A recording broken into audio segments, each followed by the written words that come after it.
Bonjour et bienvenue dans l'Info C'est Clair. Alerte aux punaises de lit dans les écoles. À Paris, un établissement infesté doit même fermer. Ces punaises seront l'objet d'une réunion interministérielle cet après-midi à Matignon. Avec une question tout de même en toile de fond. N'en ferait-on pas trop sur ces punaises? L'Info C'est Clair est intitulé « Punaises de lit, la France moquée à l'étranger ».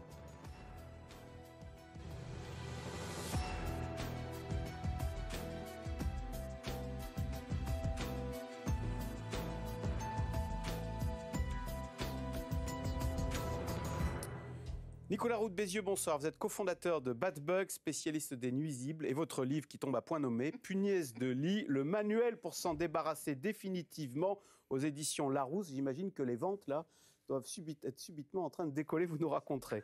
Gérald Kierzek, vous êtes médecin urgentiste, chroniqueur Bonjour. Santé pour Télématin, auteur de Votre santé dans le monde d'après, c'est aux éditions Lithos. Et Ève Roger, journaliste spécialiste des questions de société. Merci de participer à cette émission en direct.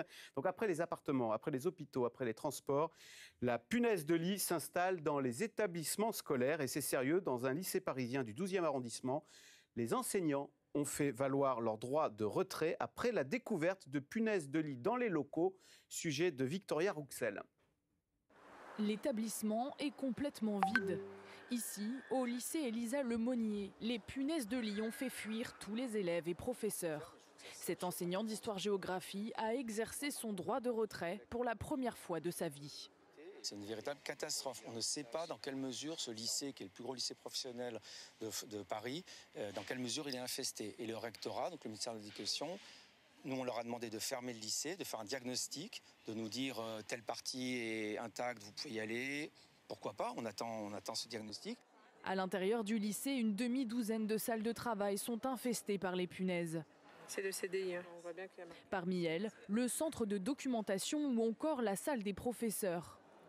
Ces parents d'élèves soutiennent les enseignants. Ils réclament la fermeture totale de l'établissement et le contrôle de toutes les salles de travail. Ma fille, je lui ai demandé de rentrer aujourd'hui à la maison. J'ai peur, en fait. Je ne souhaite pas avoir des punaises chez moi. Je n'ai pas les moyens de faire intervenir une société pour désinfecter. Je ne veux pas que ma fille propage ça dans l'appartement.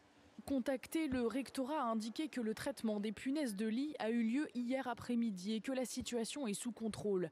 Les lycéens ne sont pas rassurés pour autant. On a tous peur d'être contaminés, d'en avoir chez nous et d'être piqués surtout essentiellement. Et surtout, on a un peu peur pour nos études supérieures. Une assemblée générale des professeurs doit se tenir ce matin devant le lycée Elisa Lemonnier. Quant aux représentants des parents d'élèves, ils devraient bientôt rencontrer Emmanuel Grégoire, premier adjoint à la mairie de Paris, pour faire un point sur la situation. Alors, Nicolas Roux de Bézieux, on voit une vraie psychose avec cette mère qui dit « Je ne veux pas que ma fille rapporte ça à la maison ». Oui, alors il y a une vraie psychose, on en avait parlé pour les transports notamment. Il faut se rassurer quand même, les punaises de lit, ça fait un moment qu'elles sont partout dans notre environnement, c'est juste qu'on en parlait moins. Là, les gens sont beaucoup plus vigilants, donc ils s'en rendent compte évidemment, on les voit dans le métro, on peut les voir à l'école. Forcément, si les habitations sont touchées, les lieux publics finissent par l'être aussi, mais de manière, si vous voulez, vraiment épisodique et presque anecdotique, dans le sens où la punaise de lit, elle ne peut pas nidifier dans un lycée. Les gens ne dorment pas sur place, elle n'a pas l'occasion de piquer, elle n'a pas l'occasion de pondre, les gens ne sont pas là la nuit, enfin vraiment ça correspond pas à son mode de vie. Donc on peut en voir une. Nidifier et pondre, c'est vraiment le matelas. Alors, c'est pas le matelas, c'est plutôt le sommier la plupart du temps, mais vraiment, c'est un insecte qui est effectivement adapté à notre domicile. Hein. C'est vraiment un parasite de l'homme qui s'est adapté à nos modes de vie. Mais du coup, les lieux publics, c'est vraiment pas quelque chose qui lui correspond, sauf rares exceptions. Donc, dans un lycée, oui, peut-être qu'il y a un élève qui, malheureusement, en avait chez lui. Il en a ramené 2, elles sont sorties. Mais voilà, elles vont pas aller contaminer tout le monde, heureusement. Et puis, le simple temps que les élèves vivent leur vie au lycée, rentrent chez eux, quand bien même il y en aura une sur leur manche, elle sera tombée depuis un moment et ils ne vont pas contaminer leur maison. Ça n'empêche pas qu'il faut évidemment faire la détection dans l'école pour être sûr qu'il n'y ait pas un problème plus grave et qu'il y ait un traitement. Mais voilà, pas de panique non plus là-dessus. Gérald Kierzek, n'empêche qu'on a tous appris que quand il y a une épidémie comme ça, il faut prendre le mal à la racine et confiner très vite. Donc on comprend. Ah voilà, vous n'aimez pas le parallèle que je fais avec le Covid ? Vous employez les grands mots et on voit bien qu'il y a un peu ce Covid ou ce traumatisme. On est un peu en stress post-traumatique. Et donc cette psychose un peu médiatique. Ça vous semble exagéré là de fermer Oui, bien un sûr. établissement ? On n'est pas du tout sur quelque chose de viral ou de bactérien. D'abord, ça se voit. C'est un insecte. Il n'y a pas de maladies qui sont transmises. Et il faut le rappeler pour rassurer tout le monde. Il n'y a pas de maladies qui sont transmises. C'est maladies qu'on appelle vectorielles, transmises par des moustiques, par exemple. Là, il n'y a pas de transmission de maladies par les piqûres. Alors, c'est pas très agréable. Vous vous faites piquer par les punaises, c'est rouge. Nous, on envoie un certain nombre aux urgences et ça fait des mois et des mois qu'on voit des gens qui viennent avec des lésions qui les grattent, etc. Mais il n'y a pas de risque pour votre santé dans le sens où il n'y a pas de maladies qui sont transmises. Donc, quand vous employez les grands mots de confinement, etc., on voit bien qu'il y a cette espèce de psychose un peu qui est en train de monter. Et j'allais dire, la psychose alimente la psychose en plus. Donc, on est vraiment sur quelque chose où les gens, alors que ça serait passé de manière totalement anodine avec une petite crème antihistaminique pour calmer les rougeurs, etc. Maintenant, on en fait un vrai problème politique, syndical. On voit bien que c'est récupéré, mais c'est plus un problème, j'allais dire, médiatico-politique que médical. Ah oui. C'est récupéré pour vous? Il y a un peu d'opportunisme presque à fermer un lycée? Vous n'iriez pas jusque-là quand même. Le rationnel médical ou scientifique, ce qu'on vient de dire sur les punaises de lit, c'est que dans les transports, il n'y a pas de nid possible, il n'y a pas d'infestation possible. Enfin, c'est pas là où l'habitat naturel des punaises se passe. C'est pareil dans les lycées. Après, je comprends les syndicalistes qui peuvent dire, bah voilà, regardez, nous on alerte sur plein de choses, les rames sont sales, etc. Donc je pense que on se sert de ce sujet de la punaise pour pouvoir traiter d'autres sujets qui sont importants. Mais le problème, c'est pas la punaise. Moi, ce qui m'inquiète, c'est les conséquences psychologiques. Parce que certes, il y a des conséquences psychologiques quand vous êtes infesté par des punaises, parce que ça tape sur le système, comme on dit de manière un peu prosaïque, et il faut régler le problème. Et il y a des solutions. Plutôt que de parler des problèmes, parlons des solutions pour éradiquer les punaises. Mais ça tape sur le système de manière collective. Or, on a une société qui va pas bien, avec des gens qui psychologiquement sont fragiles. Et je voudrais pas qu'on en rajoute une couche. Ève Roger, est-ce que c'est pas leur nom déjà qui est effrayant? Punaise de lit. Bah oui, le lit, c'est l'intimité, c'est là où on trouve le repos. Je pense que la psychose, elle est liée en partie à ça, c'est-à-dire que on a une invasion incontrôlée dans quelque chose qui est censé être un protecteur, un cocon protecteur. Et non seulement c'est le foyer, mais c'est non seulement la chambre, mais c'est le lit. Donc c'est l'intimité absolue, le lit.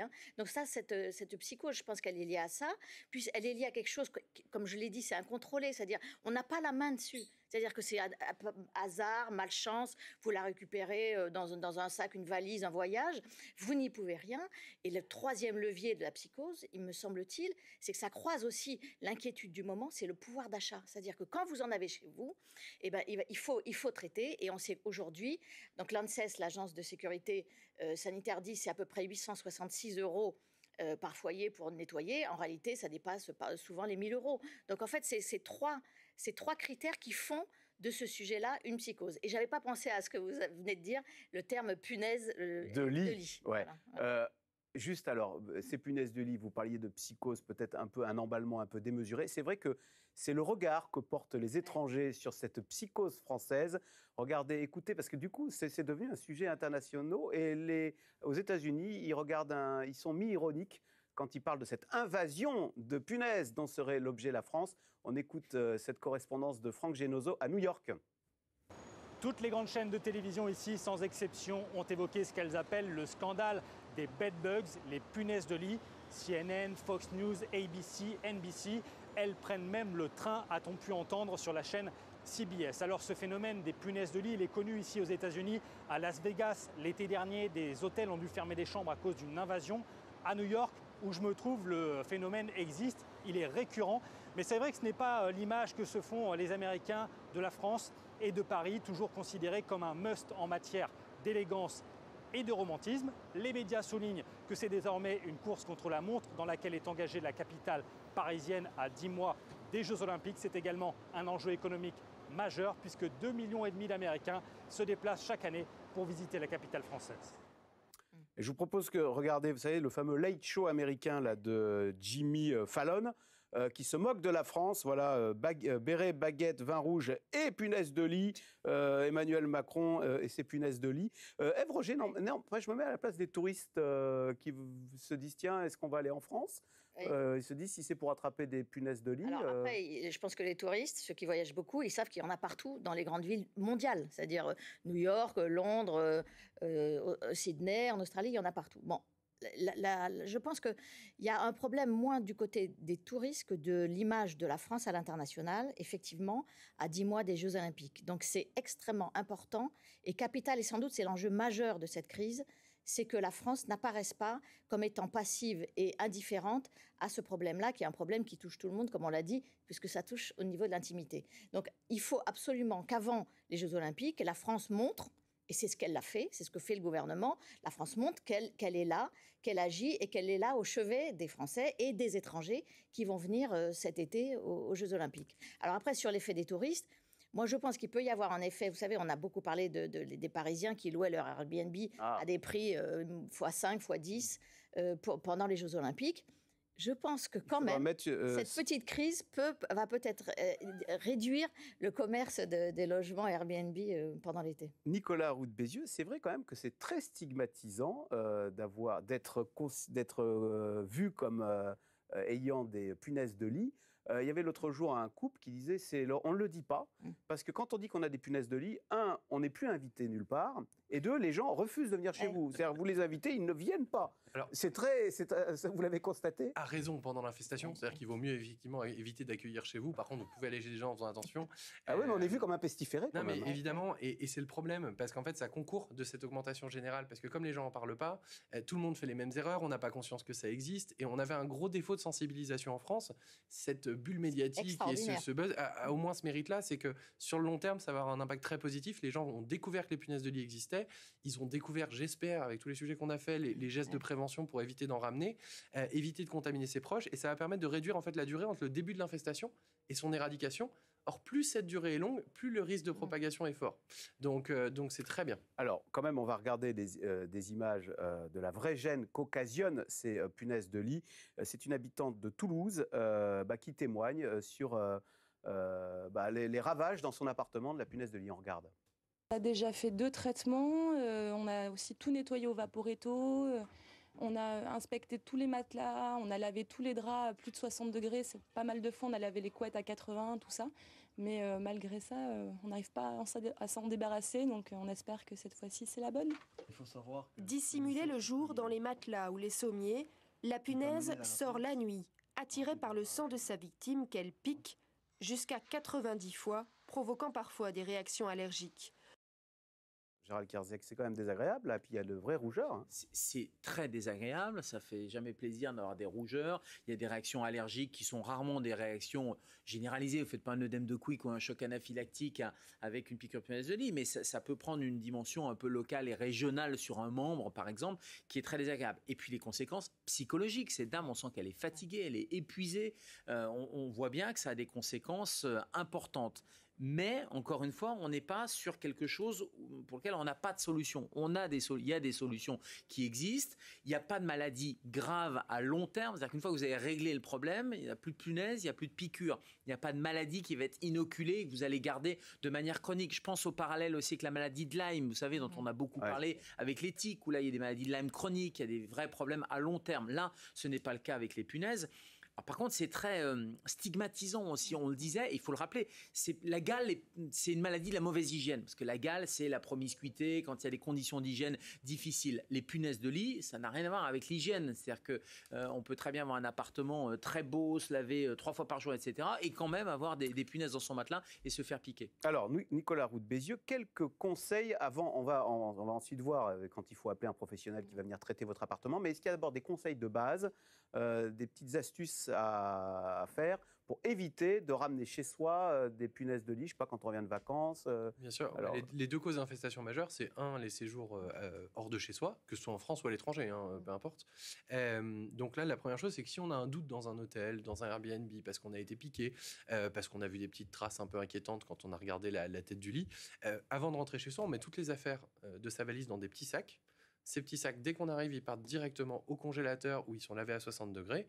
Et la valise elle-même, soit on la traite à la vapeur, soit si le doute est assez fort, on n'hésite pas même à la jeter. Il faut mieux jeter une valise en l'emballant bien pour pas que ça se propage évidemment, plutôt que d'avoir des punaises de lit chez soi. Et déjà, ça c'est 44% des infestations qui commencent suite à un voyage, donc c'est vraiment le gros. Donc ces vêtements, on les met à la machine à laver à 60 ou alors on les met dans un sac dans le congélo 24 heures, c'est ça ? C'est même plutôt 72 heures. Un gros congèle dans le sac. Non, bah oui, on mange un petit peu de petits pois dans les jours qui suivent pour faire de la place. Et puis la deuxième cause d'infestation, c'est les proches et les voisins touchés. Et là, on en parlait, c'est effectivement ce phénomène des gens qui ne sont pas au courant qu'ils ont des punaises de lit et qui, pendant ce temps-là, continuent d'inviter et d'aller chez les autres. Donc là, la seule chose qu'on puisse faire, c'est faire de la pédagogie à ses proches. Là, je pense que les médias ont travaillé pour vous. Et puis l'autre chose, c'est d'éviter de poser les manteaux sur le lit. Quand on arrive, c'est vrai que très souvent, on ne sait pas où les mettre, les manteaux. et on met ça dans une chambre où il va faire noir, dans la pièce qui est a priori la plus infestée si vos amis en ont. Et là, c'est vraiment le bon moyen qu'il y en ait une qui tombe au fond d'un sac à main et qu'on les ramène à la maison. Donc ça, on peut éviter assez facilement. Laissez-les dans le salon où il y a de la lumière, du bruit, et au moins les punaises de lit se déplacent moins. Voilà. Et puis assurez-vous, on parlait de l'impact financier, c'est possible de s'assurer maintenant. Donc ça aussi, c'est une solution, pas de prévention, mais pour éviter que l'impact soit trop lourd si un jour ça vous arrive. Ève Roger, je vais faire une confidence. Ce sujet, vous savez de quand il date ? De 2010. Est-ce Oui, que là, on stresse pour les JO, mais est-ce que c'est la première fois qu'on a peur ainsi, à l'occasion d'arrivées massives de touristes, soit d'être contaminé, soit de contaminer les autres? Non, quand j'ai un peu remonté dans le passé hier, et je suis remontée dans le passé, donc on voit que en fait, le phénomène est résurgent depuis à peu près les années 1990, où là, on a commencé à voyager de façon plus low cost, plus facilement. Et je sais qu'au JO de Londres, en 2012, en 2012, il y avait cette hantise avant les JO. Et puis finalement, à l'arrivée, il n'y a pas eu grand-chose. En revanche, à Sydney, en 2000, il y a eu cette psychose-là. Et de fait, il y a eu effectivement une invasion de punaises de lit à Sydney. Donc ça veut dire qu'aujourd'hui, ce que je trouve extraordinaire dans cet emballement, parce que je pense que c'est effectivement un emballement, il n'y a pas meilleure campagne de communication, de prévention contre les punaises de lit que ce qui se passe en ce moment, actuellement. Donc ça veut dire que dans 10 mois, on a le temps, je parle sous votre contrôle, oui. J'imagine que d'ici 10 mois, on a le temps d'éradiquer, de confiner les punaises là où il faut les confiner, etc. Donc je trouve, moi j'ai appris un millier de choses. En particulier, j'ai appris que la punaise de lit pouvait ne pas manger pendant 6 mois à 1 an, et donc rester chez vous pendant vos vacances et vous attendre pour ensuite vous piquer. Est-ce que c'est vrai ? Oui, c'est vrai qu'elle survit très longtemps. Alors, elle survit sans manger si elle est obligée de le faire. C'est-à-dire que si vous êtes là, elle continue de vous piquer. Ah bah bien sûr, mais parce que souvent, c'est une des psychoses des gens. Parce qu'ils lisent ça et ils se disent, mon problème de punaise de lit est réglé, mais si ça se trouve, il y en a une qui dort dans un coin et qui va se réveiller dans 1 an. Non, si elle a moyen de piquer, elle pique. Par contre, effectivement, si elle est enfermée dans un sac ou quelque chose, oui, si vous le rouvrez 6 mois après, il est possible que la punaise ressorte. Si on a une maison de campagne, on se dit, je suis pas là pendant 3 semaines, elle va mourir de faim. Pas du tout, elle vous attend. Non, elle vous attend. Alors, ça va pas se propager non plus, parce qu'elle a besoin de piquer pour se développer, pour pondre et tout ça. Mais donc, il y en aura autant à votre retour qu'à votre départ. Mais oui, elle va vous attendre. Je parlais de maisons de campagne. Les maisons de campagne, Gérald Kierzek, c'est souvent dans la nature. Est-ce qu'on est devenu une société un peu hygiéniste qui ne supporte plus de partager son espace avec les autres habitants de cette terre? Il y a probablement là un effet Covid, c'est-à-dire qu'on a découvert qu'il y avait des virus et on n'a pas accepté malheureusement qu'il fallait vivre avec. Ouais. On est dans une espèce de logique de dire il faut qu'on vive dans un environnement un peu aseptisé de virus, de bactéries. C'est impossible. Vous savez combien il y a de bactéries, par exemple, qui, dans 1 mètre cube d'air que vous allez respirer, entre 860 000 et 11 millions de bactéries dans 1 mètre cube d'air qu'on respire tous les jours. Quand on regarde les virus... Et alors, il faut s'en protéger au maximum ? Non, parce que ça fait partie d'un équilibre entre l'être vivant, le corps humain, et les virus, les bactéries. Mais je vais même au-delà, c'est-à-dire que, ça stimule votre système immunitaire, les virus et les bactéries, et que vouloir tout aseptiser et cette logique un peu hygiéniste va diminuer votre système immunitaire. Donc il faut faire extrêmement attention à ça parce qu'on ne pourra pas vivre dans un monde totalement dans une bulle. Vous savez, c'est les enfants bulles ou c'est même un bloc opératoire. C'est pas stérile un bloc opératoire. Donc on prend des précautions d'hygiène. Il y a des bactéries ou des virus qui sont dangereux, d'autres qui ne le sont pas. Mais ça fait partie de cette idée qu'il faut qu'on vive seul l'être humain et rien autour. Mais c'est impossible. Et les insectes, en permanence sur la planète, il y a 10 milliards d'insectes qui sont en train de voler, qui sont en train de marcher, qui sont autour de nous. Il y a plus d'1 million d'espèces d'insectes qui existent. C'est illusoire et ça fait partie d'un équilibre naturel en plus. Il y a plein de bienfaits, un certain nombre d'insectes. J'en sais rien sur les punaises de lit. C'est vraiment. C'est pas juste un insecte, c'est un parasite de l'homme en fait. Alors c'est un nuisible. Est-ce qu'il y a une définition du nuisible d'ailleurs ? Non. Alors c'est intéressant parce que sur le plan juridique, le nuisible il n'existe pas en fait. En France, les seules espèces qui sont nuisibles, c'est les espèces dites chassables comme le renard, qui ont vraiment une catégorie juridique à part. Après, il y a les espèces protégées, les espèces domestiques, et le reste n'existe pas aux yeux du droit. Donc les rats, les cafards, ça n'existe pas effectivement aux yeux du droit. Donc il n'y a pas de définition de nuisible. Sur cet hygiénisme, est-ce qu'il faut accepter, et est-ce que ça se passe, que la nuit, il y ait peut-être une araignée, alors il y a bien des moustiques, je sais pas, des fourmis qui viennent vous chatouiller les pieds. J'imagine qu'autrefois, dans les campagnes, dans les fermes, on dormait, il y a peut-être des cafards. qui montaient sur vous pendant que vous dormiez, on s'en rendait pas compte. La différence, c'est entre les espèces qui sont invasives et celles qui ne le sont pas, en fait. C'est là où il faut faire attention. C'est-à-dire qu'il y a des espèces, effectivement, les araignées, même les fourmis, si vous n'en avez pas trop chez vous, c'est pas très gênant. Et effectivement, il y a des espèces qu'on doit absolument laisser vivre. Moi, j'avais fait une tribune là-dessus dans un magazine environnemental il n'y a pas longtemps, sur justement comment est-ce qu'on traite peut-être mieux aussi ceux qu'on définit comme nuisibles. Donc bien sûr qu'il y a des espèces qu'on doit laisser cohabiter. La punaise de lit, c'est un peu différent parce que là, effectivement, c'est une espèce invasive, parasite, qui est pesante. Donc celle-là, pour le coup, si on peut s'en débarrasser, tant mieux. Elle n'a pas d'utilité dans les écosystèmes. Et d'ailleurs, oui. C'était la question. Est-ce qu'elle sert à quelque chose, cette punaise ? Rien du tout. Oui. Vraiment, elle nourrit personne. Elle se nourrit de nous et c'est tout. Peut-être que elle fait partie du système, dans la chaîne alimentaire. Elle nourrit il y a juste il y a quelques araignées qui peuvent les manger et une espèce de mille-pattes qui s'appelle les scutigères vélos. Voilà, mais en dehors de ça, on va amener des scutigères vélos dans elles se reproduisent beaucoup moins vite que la punaise de lit. C'est le problème, en fait, c'est qu'on n'est même pas capable de les réguler avec ça parce qu'elles vont trop vite. Alors, en tous les cas, vous le disiez, ce sont des nuisibles et le problème, c'est que c'est une espèce invasive. Les politiques se sont donc emparés du sujet. On l'a dit, réunion de crise cet après-midi à Matignon avec une réunion interministérielle. Et plus tôt dans la semaine, eh bien, le gouvernement s'est fait interpeller par les députés de l'opposition à l'Assemblée nationale sur ce fléau des punaises de lit, sujet de Sophia Dolé. Entre 2017 et 2022, 11% des ménages français auraient été infectés selon un sondage Ipsos. Le sujet est devenu politique. À l'Assemblée nationale, les punaises de lit se sont invitées dans l'hémicycle. Madame la Première ministre, ces petits insectes répandent le désespoir dans notre pays. Faut-il attendre que Matignon soit infesté pour qu'enfin vous réagissiez ? Alors, Madame la Présidente Panot, pourquoi une fois de plus restez-vous dans l'outrance ? Et la majorité présidentielle a engagé un travail pour trouver des réponses de long terme sur la détection, l'infestation et l'accompagnement des personnes touchées.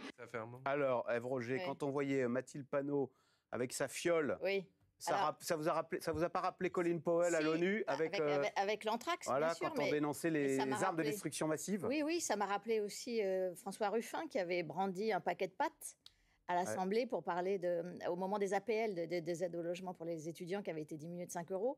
Mais ce que j'ai appris en préparant cette émission, c'est que les punaises, là, dans la fiole, étaient mortes. Ce n'étaient pas des punaises vivantes, contrairement à ce qu'on a pu imaginer qu'elles se baladaient avec... Elle va infester l'Assemblée nationale. Voilà, c'est ça, ces risques. En plus, je crois que l'Assemblée nationale interdit tout accessoire dans l'hémicycle. Enfin, une fois qu'on a dit ça, ça s'appelle de la politique, ça s'appelle de la communication politique. Et là, on parlait de récupération tout à l'heure, la France insoumise a récupéré ce sujet pour attaquer le gouvernement, ce qui semble être aussi... assez classique, et de montrer aux Français que le gouvernement ne s'occupe pas des Français. Et c'est vrai qu'on est dans une post-Covid, comme disait Gérald tout à l'heure, c'est-à-dire qu'on a l'habitude que l'État prenne en charge tous nos problèmes, y compris les plus personnels, les plus individuels et les plus privés. Et donc, cette façon d'appuyer sur là où ça fait mal, de dire au gouvernement, vous ne vous occupez pas des Français sur cette histoire de punaise de lit, parce qu'effectivement, il y a eu cette psychose, c'est un très bon levier politique contre le gouvernement. Et c'est pour ça que le gouvernement s'est senti obligé de réagir en organisant moult réunions, à commencer par celle avec les transporteurs, mercredi, au ministère des Transports. Clément Beaune a dit, tout va bien, nos métros et nos trains. Et c'est quand même extraordinaire de voir que toutes les alertes qu'on a vues passer sur les réseaux sociaux, il n'y avait aucune punaise de lit dans toutes ces alertes, quand même. Ouais. Donc ça c'est quand même, c'était important de... Mais ça ne veut pas dire qu'il n'y a pas de punaise de lit dans les transports, mais en tout cas, les alertes qui ont été déterminées là, il n'y en avait pas. Et puis aujourd'hui, ce comité interministériel, où on peut imaginer... Enfin, j'imagine que l'idée, ça serait quand même d'aider les plus démunis à désinfecter le logement. C'est ce qui serait le plus malin, puisqu'en fait, c'est bien ça la difficulté. On a vu qu'il n'y avait pas de problème de santé, il y a des problèmes de santé mentale, et si on est vite désinfecté, je pense que la santé mentale s'en tirera bien, quoi. C'est devenu quand même une affaire d'État, Gérald Kierzek. On est au niveau maintenant de Matignon. Il n'y a plus que l'Élysée après. Non, mais et après, on imagine l'étape d'après, c'est nous sommes en guerre. C'est ce fameux nous sommes en guerre. Pareil, c'est resté gravé on en fait beaucoup pour les petites punaises. Est-ce que c'est une guerre contre les punaises? Est-ce que ça justifie un comité interministériel? Ça nécessite des mesures, probablement, des mesures d'accompagnement pour les personnes qui n'ont pas les moyens, effectivement. Après, est-ce qu'on va payer les anti-poux, par exemple, quand votre enfant a des poux à l'école? Ouais. Non, mais oui, on est dans quelque chose. L'État nounou. Il y a un assistanat. Ça, c'est très clair, cette demande d'assistanat.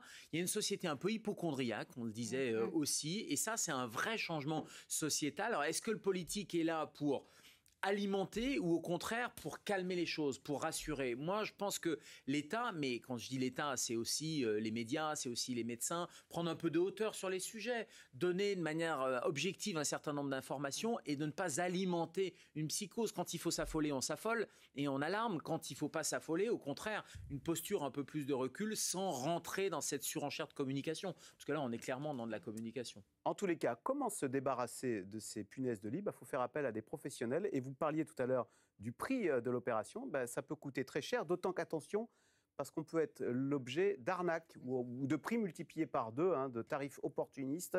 Donc, sujet de Manon Martel, Justine Wilde et David Fossard sur pas des ratiseurs, comme on dit, c'est des insectiseurs. Cette propriétaire pense avoir repéré des punaises de lit chez elle. Elle fait donc appel à ce professionnel et son chien, formé pour détecter leur présence. Si le chien s'assoit, c'est mauvais signe. Les entreprises s'emparent de ce marché avec des méthodes très différentes. Traitement par le froid, par le chaud ou par pulvérisation d'insecticides, chacune avec ses tarifs. Nous nous sommes fait passer pour des clients et avons demandé un traitement thermique et chimique. Je voulais savoir un petit peu pour combien j'en aurais pour vous faire intervenir. Quand c'est 450 € l'intervention, il en faut 2 minimum. 450 € fois 2, faut les deux forcément. Contactez, une autre entreprise nous proposera la même prestation pour 1 500 €. En moyenne, un traitement coûte 866 €. Donc Nicolas Roux de Bézieux, c'est cher quand même, 866 €. Et on est sûr d'être débarrassé des punaises. 866 €, attention, c'est pas seulement le coût du traitement professionnel, c'est les dépenses totales. Et sur ces dépenses totales, en fait, il y en a la moitié. On parle de 1 000 € souvent en moyenne, ça met un peu plus haut dans d'autres études. En fait, il y en a la moitié qui sont liées à des erreurs, c'est-à-dire des gens qui jettent des meubles alors que ça sert à rien et qu'au contraire, ça propage l'infestation. Donc voilà, il y en a que la moitié qui est liée au traitement professionnel, c'est de l'ordre de 450 € en moyenne. C'est tous les meubles dont on se débarrasse. Alors que ça ne sert à rien. Encore une fois, on peut les garder dans l'appartement, ça ne sert à rien de jeter. Il n'y a que le sommier dont il faut se débarrasser. Même pas. Non, vraiment, le traitement va s'en occuper très bien. Ça ne sert à rien de jeter vos meubles. Mais qui a envie de dormir sur un sommier qui a été infesté de punaises de lit, même mort, de cadavre? Non, mais il n'y a pas de cadavre.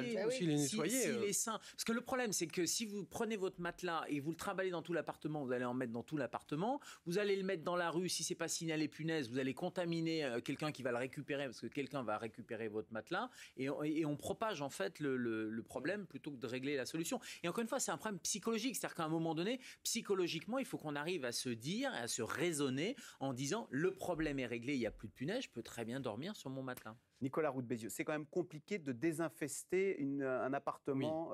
Oui, et c'est de là que vient l'appliquer aussi, c'est que le protocole est quand même lourd, surtout quand c'est pris trop tard. Et les cas que les gens voient sur Internet, c'est évidemment les cas les pires de gens qui ont mis 3 ans à s'en débarrasser. C'est évidemment pas la majorité. Et quand on fait les choses bien, tout se passe bien. En combien de temps? Alors, en moyenne, c'est 2 mois et demi. Dans les faits, une infestation de punaises de lit, si elle est prise tôt, en moins d'1 mois, ça peut être réglé. Hein. Donc voilà, même une quinzaine de jours. Mais on peut dormir. Alors, on vous met du produit chimique partout. On est obligé de quitter son appartement. Alors, on quitte pas son logement, on le quitte quelques heures si c'est le cas d'un traitement insecticide, parce que là, il y a un danger et qu'il faut revenir ensuite sur place pour servir de fromage sur la tapette à souris. Hein. C'est-à-dire qu'on est là pour faire sortir les punaises pour qu'elles marchent dans l'insecticide et qu'elles meurent. Ce qui psychologiquement n'est pas facile. C'est pour ça que c'est quand même lourd pour les victimes et que la psychose a quand même un petit fond, une petite base, si vous voulez, parce qu'effectivement, c'est pas drôle d'avoir des punaises de lit chez soi. Et effectivement, faire très attention aux arnaques. Nous, c'est pour ça que Bad Bugs existe à la base. Hein. C'est parce qu'on a vraiment vu ce problème en recrudescence. On a 70% d'insatisfaction client sur le marché. C'est énorme. Il y a vraiment des gens qui profitent de la détresse des personnes touchées, donc il faut être très vigilant. Alors, quand on choisit qu'est-ce que vous conseillez? Alors, sans faire d'auto-promo pour le coup, mais regardez, faites attention aux gens qui vous font des trop belles promesses. Ça, c'est une des premières choses. Attention aux gens qui vous disent « j'interviens dans l'heure ». Non, il y a un protocole préparatoire qui est important pour que le traitement soit efficace. Les punaises de lit, c'est un marathon, c'est pas un sprint. Donc prenez le temps de bien faire ce protocole préparatoire. Normalement, une entreprise, elle intervient 2-3 jours après l'appel parce qu'il faut le temps que vous ayez préparé l'appartement pour que le traitement soit efficace. Et ce protocole, il est lourd. Et quand on vous dit, moi j'ai un protocole où il n'y a rien besoin de faire, vous inquiétez pas, dans la journée c'est réglé, mon produit vient des États-Unis, c'est un truc miracle, c'est pas bon signe. C'est souvent effectivement ce que font les escrocs, parce qu'à ce moment-là, vous avez envie de l'entendre. Quand vous avez quelqu'un qui vous explique que ça va prendre 1 mois et il y a beaucoup de boulot, et un autre qui vous dit c'est réglé dans la journée et je suis là dans une demi-heure, Par contre, ça coûte 2 fois plus cher, vous avez envie d'écouter celui-là, évidemment. Attention, recettes aussi sur Internet, utilisation de cocktails chimiques, jouer à l'apprenti chimiste. Il y a un monsieur qui s'est retrouvé hospitalisé parce qu'il a fait un espèce de mélange chimique trouvé sur Internet. Malheureusement, c'était dans son appartement. Il est resté dans l'appartement et il a inhalé ce produit. Il y a eu des lésions pulmonaires. Il y a eu 11 personnes hospitalisées il y a 15 jours à cause d'un propriétaire qui a fait importer des produits d'Afrique qui sont interdits en France. Il a voulu faire un traitement insecticide. Il y a 16 familles qui ont dû être logées et 11 personnes qui ont fini à l'hôpital. Donc effectivement, on ne joue pas aux apprentis sorciers. La base du produit, ce sont des insecticides, c'est quoi? Quand on utilise de l'insecticide... Parce que si tu les insectes, tu le vivant, quoi. Donc, bien sûr, c'est pour ça qu'il y a des consignes de sécurité, qu'il faut quitter les lieux, que c'est appliqué par des professionnels. Et en fait, les versions qui sont disponibles dans le commerce sont dangereuses si on les utilise mal, mais sont très peu dosées, donc ne fonctionnent pas sur les punaises de lit. Et au contraire, ça crée un espèce d'effet vaccination, parce qu'on garde que les plus résistantes. Et quand le professionnel intervient après, il n'a que les punaises les plus résistantes qui sont restées. Donc on évite ça à tout prix et on respecte effectivement bien les consignes de sécurité. Alors, des insectes qui grattent, qui sont stigmatisants, qui véhiculent à tort l'image d'un manque d'hygiène. Il n'y a pas que les punaises de lit, il y a aussi, et on en a parlé tout à l'heure, les poux qui démangent qui ont démangé des générations d'écoliers. On vous a retrouvé ce petit sujet, vous allez voir, le parallèle est amusant et affligeant, je tiens à le préciser. Vous allez vous en rendre compte dans ce sujet de l'INA qui date du 15 mai 1984. Est-ce que votre enfant a eu des poux depuis la rentrée scolaire? Oui. Est-ce que ça vous pose un problème? De quel point de vue? Oui, pour les traiter, oui. À votre avis, c'est dû à quoi, cette recrudescence des poux dans les écoles? Vous avez une idée là-dessus? Un manque d'hygiène, vraisemblablement. Des autres enfants? Forcément. Est-ce que ça vous semble être un problème important? Oui, parce que je trouve qu'à notre époque, c'est inadmissible. À quoi vous attribuez ça? Un manque d'hygiène? Oui, je pense. Les gens deviennent de plus en plus sales malgré le confort. Je crois que c'est évident. Hygiène. Vous savez, les poux, ça va sur toutes les têtes, ça ne choisit pas spécialement une tête ou une autre. Pourtant, certains n'ont pas hésité à lier immigration et recrudescence de la pédiculose. Toutes les études prouvent qu'il n'en est rien, mais les mythes ont la vie dure, comme la xénophobie et le racisme. On a souvent des parents qui arrivent en nous disant vous n'avez qu'à faire attention aux têtes des enfants. C'est toujours le petit arabe en général qui a des poux dans la classe. L'idée est ancrée dans la population que la pédiculose a augmenté avec l'arrivée des immigrés. Est-ce que cela est vrai? Alors écoutez, je peux vous répondre d'une façon très formelle, sûrement pas. C'est incroyable, il y a eu exactement la même polémique en France. Oui. Alors il y a eu Pascal Cros, mais Olivier Marleix parle quand même du président des Républicains à l'Assemblée nationale, je le cite, « Il ne faut pas être tartuffe, il y a un sujet bien sûr entre les punaises de lit et la situation des camps de réfugiés de migrants ». Cette idée que le manque d'hygiène dont seraient responsables les migrants serait à l'origine des poux, alors en 84, et des punaises de lit aujourd'hui.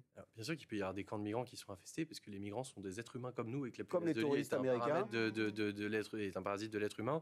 Simplement, c'est une bestiole qui circule avec les flux de personnes de manière générale, mais si vous voulez, le flux de touristes en France est beaucoup plus gros que le flux de migrants, donc c'est beaucoup plus les touristes, et on parle beaucoup des très beaux appartements qui sont infestés dans le 16e, de tous les grands hôtels. Je ne pense pas que les migrants les fréquentent énormément, si vous voulez, donc c'est la mondialisation, mais liée à nous qui voyageons, qui allons dans des capitales, dans des Airbnb ou je ne sais quoi, et on ramène dans nos valises les punaises, donc c'est pas marqué socialement. On intervient autant dans les beaux quartiers que dans les quartiers populaires, comme on dit.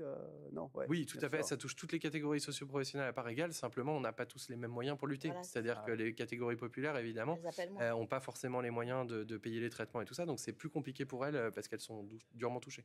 Ève Roger, ce qui est amusant, c'est qu'on parlait de la honte d'avoir des poux. On parlait tout à l'heure de la honte, on disait d'avoir des punaises de lit, on ne le dit pas. C'est pareil, dans les écoles, les parents ne le disent pas que leurs enfants ont des poux. Non, on est tous passés par là, donc c'est vrai qu'on a une espèce de honte, les enfants aussi. On passe un budget incroyable en produits. Alors peut-être que je ne sais pas combien on a laissé aux pharmaciens contre les produits. Ça les rend plus résistants d'ailleurs, docteur Kerziek. tous ces produits, parce qu'on n'arrive pas à les éliminer, les poux. Non, bien sûr, on arrive maintenant. Il y a quand même des techniques un peu innovantes, enfin, ils sont notamment là. Pour asphyxier. On a complètement changé la doctrine de traitement anti-poux et passé un temps à utiliser des insecticides. Il y a ce phénomène de résistance, comme avec les antibiotiques. Si on utilise à mauvais escient, il y a une résistance. Encore une fois, c'est une histoire d'équilibre entre les espèces. Et une espèce, elle veut survivre. Donc, quand on veut l'éliminer, elle va développer, ça va sélectionner. Les plus fragiles vont partir malheureusement. Ça va sélectionner les plus résistants. Les plus costauds. C'est du darwinisme. Et ces bactéries ou ces insectes vont devenir résistants. Donc, il faut changer de stratégie, changer de produit. Et donc, maintenant, il y a des produits beaucoup plus naturels, moins toxiques, qui permettent d'étouffer les poux. Et puis vous voyez un parallèle ? Le peigne. Pour moi, le peigne, ça a été la solution. Mais pendant des heures. Il faut avoir des filles aussi. Vous voyez un parallèle, Nicolas Roux de Bézieux, des petits insectes qui sucent votre sang, qui sont là dans l'intimité, alors les uns de votre lit, les autres de votre tête ? Alors, la seule différence, que les poux, on peut s'en sortir tout seul. C'est peut-être là qu'il y a quand même un écart, parce que punaise de lit, sauf si c'est pris dans les toutes premières semaines, là on peut le faire avec du thermique soi-même en louant une machine vapeur. Au-delà, malheureusement, on n'y arrive pas. Donc l'impact financier est quand même pas le même, mais par contre l'impact psychologique et en fait la réalité de la sensation est effectivement assez proche. S'en sortir tout seul, non, monsieur, les punaises de lit. Si je vois une punaise de lit, je me dis, c'est peut-être la seule. Qu'est-ce que je fais d'ailleurs ? Alors, en fait, au tout début, vous n'allez même pas la voir. La première chose que vous allez avoir, c'est des piqûres. Pendant les 6-8 premières semaines, on ne les voit pas.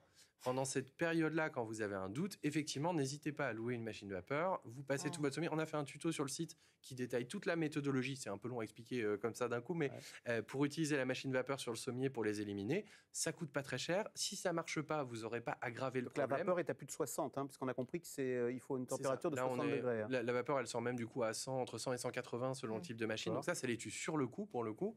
Ça fonctionne très bien sur une infestation naissante et ça peut permettre d'éliminer le problème avant même qu'il ne commence. Et puis si malheureusement ce traitement vapeur n'a pas marché et que ça continue, là effectivement, il est temps de faire appel éventuellement à un professionnel pour venir à bout du problème.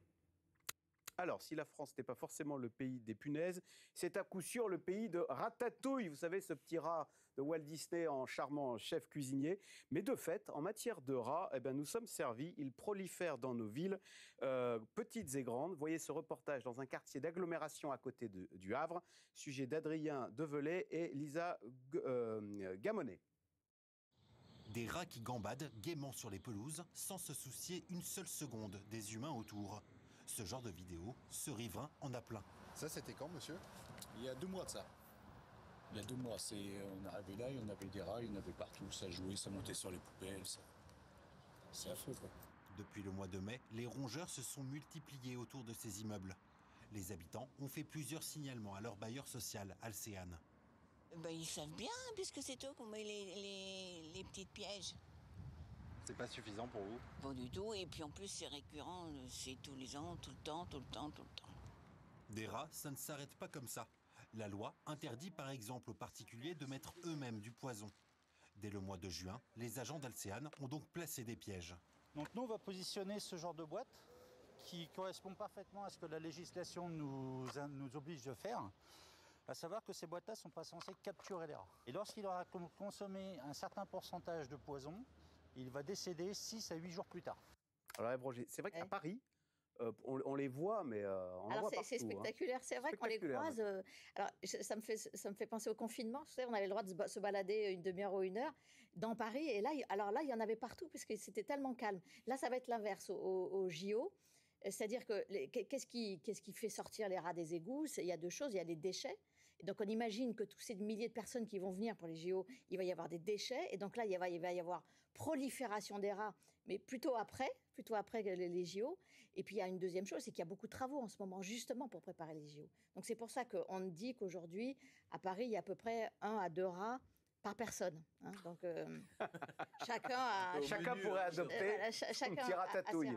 Donc, toute la question, c'est s'il y a déjà les punaises de lit, les rats et les moustiques tigres, parce que ça sera la saison. Ça fait beaucoup ? Ça fait beaucoup pour Paris. Donc, là aussi, sur les rats, il y a des tentatives d'éradication. Mais alors, évidemment, on ne peut pas tous les éradiquer, mais il y a un débat, peut-être qu'on en parlera tout à l'heure, sur est-ce qu'il faut vouloir les tuer ou est-ce qu'il faut vivre avec, cohabiter avec eux, ou est-ce qu'il faut faire un peu des deux ? Donc, c'est un peu le sujet du moment.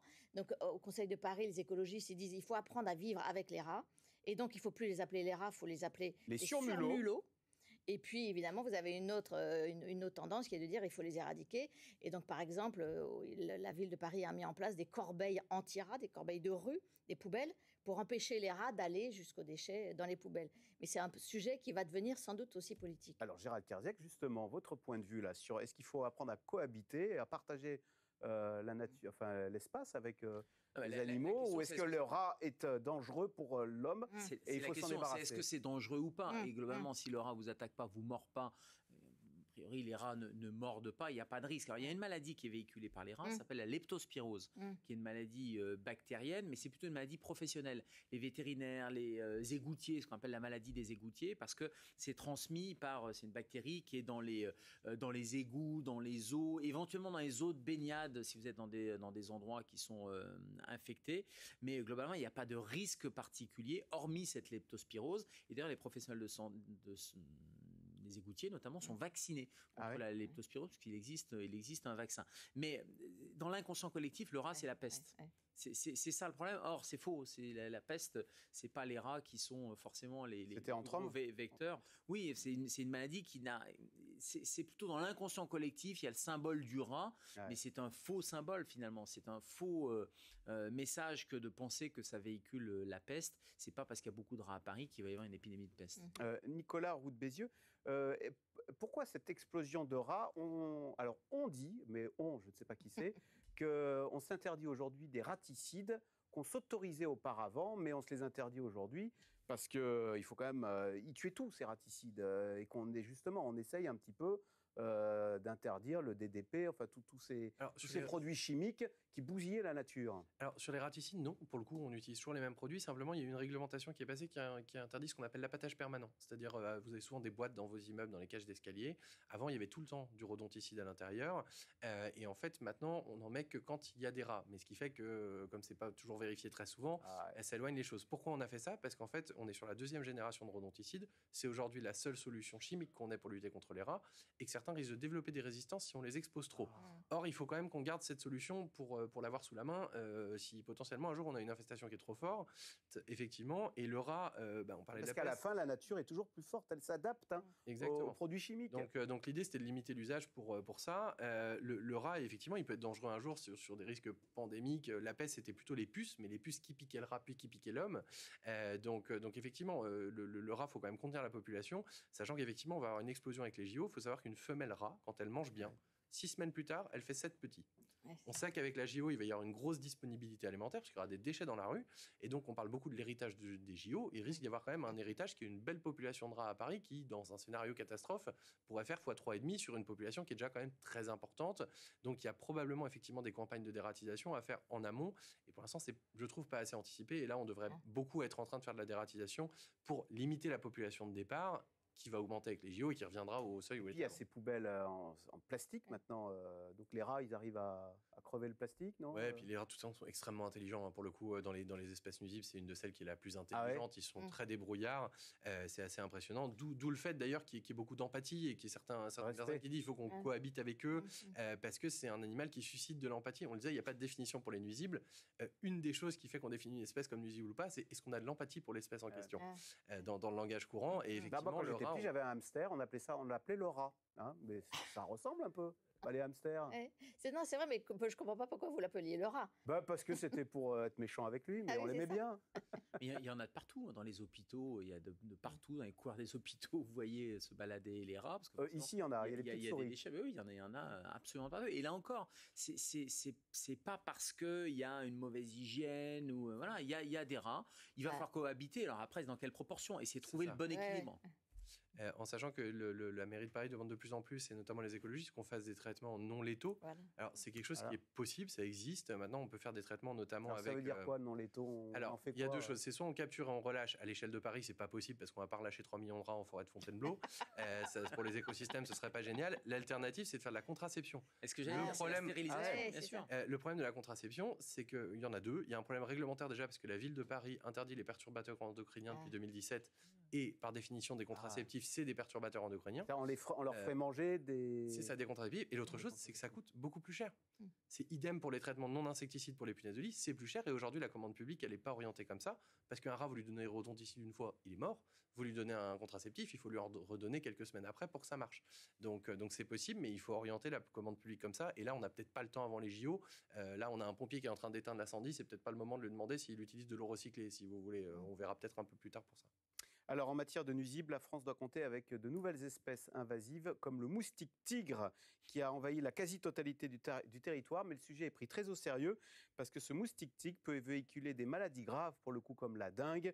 Reportage de Manon Martel et Augustin Arnal.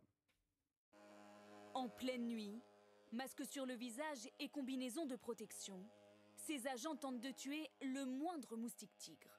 Il faut agir vite, dans un rayon de 150 mètres autour du domicile d'un habitant de retour d'Asie. Il a été contaminé par une maladie de type dengue, transmissible par le moustique tigre. Ses voisins peuvent désormais souffler. J'ai une peau qui attire les moustiques et donc je suis très sensible à ça et je suis très favorable à leur éradication. Même opération la nuit dernière dans ce quartier de Paris. Chacun devait rester chez soi. Une première dans la capitale. On va surveiller si on voit d'autres moustiques encore et puis... Mais je pense que ça devrait être efficace, ouais. Il n'y a pas de raison. L'insecte, reconnaissable à ses rayures blanches, prolifère dans presque tout le pays. Cet étudiant sort de moins en moins dans son jardin, envahi depuis 3 ans. On essaie de se dépêcher un petit peu parce qu'on se fait énormément piquer. Parce qu'on reste environ 30-40 minutes pour prendre les framboises. On sent vraiment qu'on se fait manger complètement beaucoup plus que les années d'avant. L'augmentation des températures accélère le développement des œufs. L'invasion devrait donc se poursuivre à l'heure du changement climatique. Gérald Kierzek, c'est quoi la dengue alors qui est véhiculée par le moustique tigre? La dengue, c'est une arbovirose, c'est un virus alors, qui est connu mais depuis des décennies, mais qui sévissait de manière endémique dans des zones tropicales plutôt. Alors nos concitoyens des Antilles, par exemple, connaissent très bien la dengue depuis des années. Alors c'est une maladie où dans l'immense majorité des cas, ça va vous donner soit aucun symptôme, soit un peu de fièvre, un peu de douleur dans les muscles et on va même pas tester, on va vous dire vous avez un virus, un syndrome viral. Ça peut ressembler au Covid, ça peut ressembler à tout ce qu'on voit en termes de virus. Et dans quelques rares cas, eh bien, ça peut provoquer des dengues hémorragiques vous vous retrouvez en réanimation avec une hémorragie un peu généralisée et il y a des décès liés à la dengue. Il y a un bébé qui est mort aujourd'hui aux Antilles. Donc il y a un vrai sujet parce que même si c'est rare, chez les plus fragiles, la dengue peut provoquer des hospitalisations, voire même des décès. Alors après, on peut essayer d'aller éradiquer le moindre moustique tigre. Le problème, c'est qu'on a déjà des cas qui sont autochtones, qui sont liés au flux de voyage, de retour. Quand on regarde le trafic aérien, forcément, il y a aussi des moustiques. C'est pour ça que d'ailleurs, dans l'avion, il y a des opérations de démoustication qui sont faites dans les cabines des avions. Mais le réchauffement climatique fait que ce qui était en zone tropicale va arriver chez nous, forcément. Et on le voit très bien sur les moustiques tigres. Au début, c'était le pourtour méditerranéen. Et puis, au fur et à mesure, ça remonte. Plus ça se réchauffe, c'est un peu superposable à la carte météo, plus vous allez avoir les cas autochtones. C'est-à-dire que vous n'avez pas voyagé, mais vous êtes piqué sur le territoire et vous attrapez la dengue. C'est vraiment la plaie d'ailleurs, Ève Roger, ces moustiques-là. Même en ce moment, il y en a encore qui vous empêchent la nuit de dormir. Bien sûr, alors il paraît qu'ils font moins de bruit que les moustiques traditionnels, mais disons qu'ils sont quand même beaucoup plus dangereux. Et puis, il y a quand même, j'ai le sentiment que le gouvernement, l'État fait beaucoup contre les moustiques pour empêcher justement qu'ils se développent. Alors, vous voyez, il y a des opérations de démoustication la nuit, mais y compris dans certains quartiers de Paris, quand on a identifié une personne qui a été malade et qui a eu la dengue. Donc, il y a vraiment, et en termes de population autochtone, c'est-à-dire de cas qui se sont développés sans avoir forcément voyagé, on est aujourd'hui à 22 personnes en France et il y en avait 66 l'an dernier. Donc, c'est moins que l'an dernier, mais ça veut dire qu'il y a quand même une volonté vraiment d'empêcher l'arrivée et de le développement et le fait que ça pullule. Et ça fait partie de la troisième inquiétude par rapport aux nuisibles pour les JO, puisque effectivement, là, la saison, c'est avril-octobre, mai-novembre. Et l'été à Paris, vous avez déjà vécu ça, c'est sans doute là, un très très bon endroit pour les moustiques tigres. Et quand on parle de 166 cas identifiés, de cas graves, mais c'est largement sous-diagnostiqué parce que vous avez un syndrome viral, personne ne va penser à la dengue et dans le lot, il y a probablement beaucoup de cas de dengue. J'allais dire, le bienfait aussi d'en parler, c'est de sensibiliser les gens. Et aux Antilles, il y a des campagnes de l'Agence régionale de santé pour expliquer que ce sont les eaux stagnantes qui sont un peu des lieux de ponte et de reproduction. Et chez nous, c'est vrai qu'on a une espèce de bidon, on a toujours ces histoires de pneus qui traînent, les fleurs, etc. Les soucoupes, bien tout ça, ça participe à la reproduction du moustique tigre. Et donc, ce sont ces réflexes qu'individuellement, on doit s'approprier, comme c'est le cas depuis des décennies. Oui, il y a un vaccin, qui est un vaccin qui est eu pour l'instant à des indications très restreintes. Ce sont des indications, il faut déjà avoir fait un cas de dengue plutôt grave pour pouvoir bénéficier de ce vaccin. Mais encore une fois, attention à penser que la solution, elle est forcément dans le vaccin. Parce que l'immunité, elle a besoin de se faire aussi, et ça risque de sélectionner des espèces encore plus résistantes. Il faut apprendre à vivre et à résister face à ces nuisibles, même si, vous le disiez, les nuisibles, ça n'existe pas. Hein. Il nous faut apprendre à partager la planète. Si, moi j'en connais. Ah, ne me pointez pas quand vous dites ça. J'en connais. Merci beaucoup. Merci beaucoup de nous avoir éclairés sur ces punaises de lit qui seront donc l'objet cet après-midi d'un conseil interministériel à Matignon. On se donne rendez-vous lundi pour un nouvel Info, c'est clair. Bon week-end sur France Info.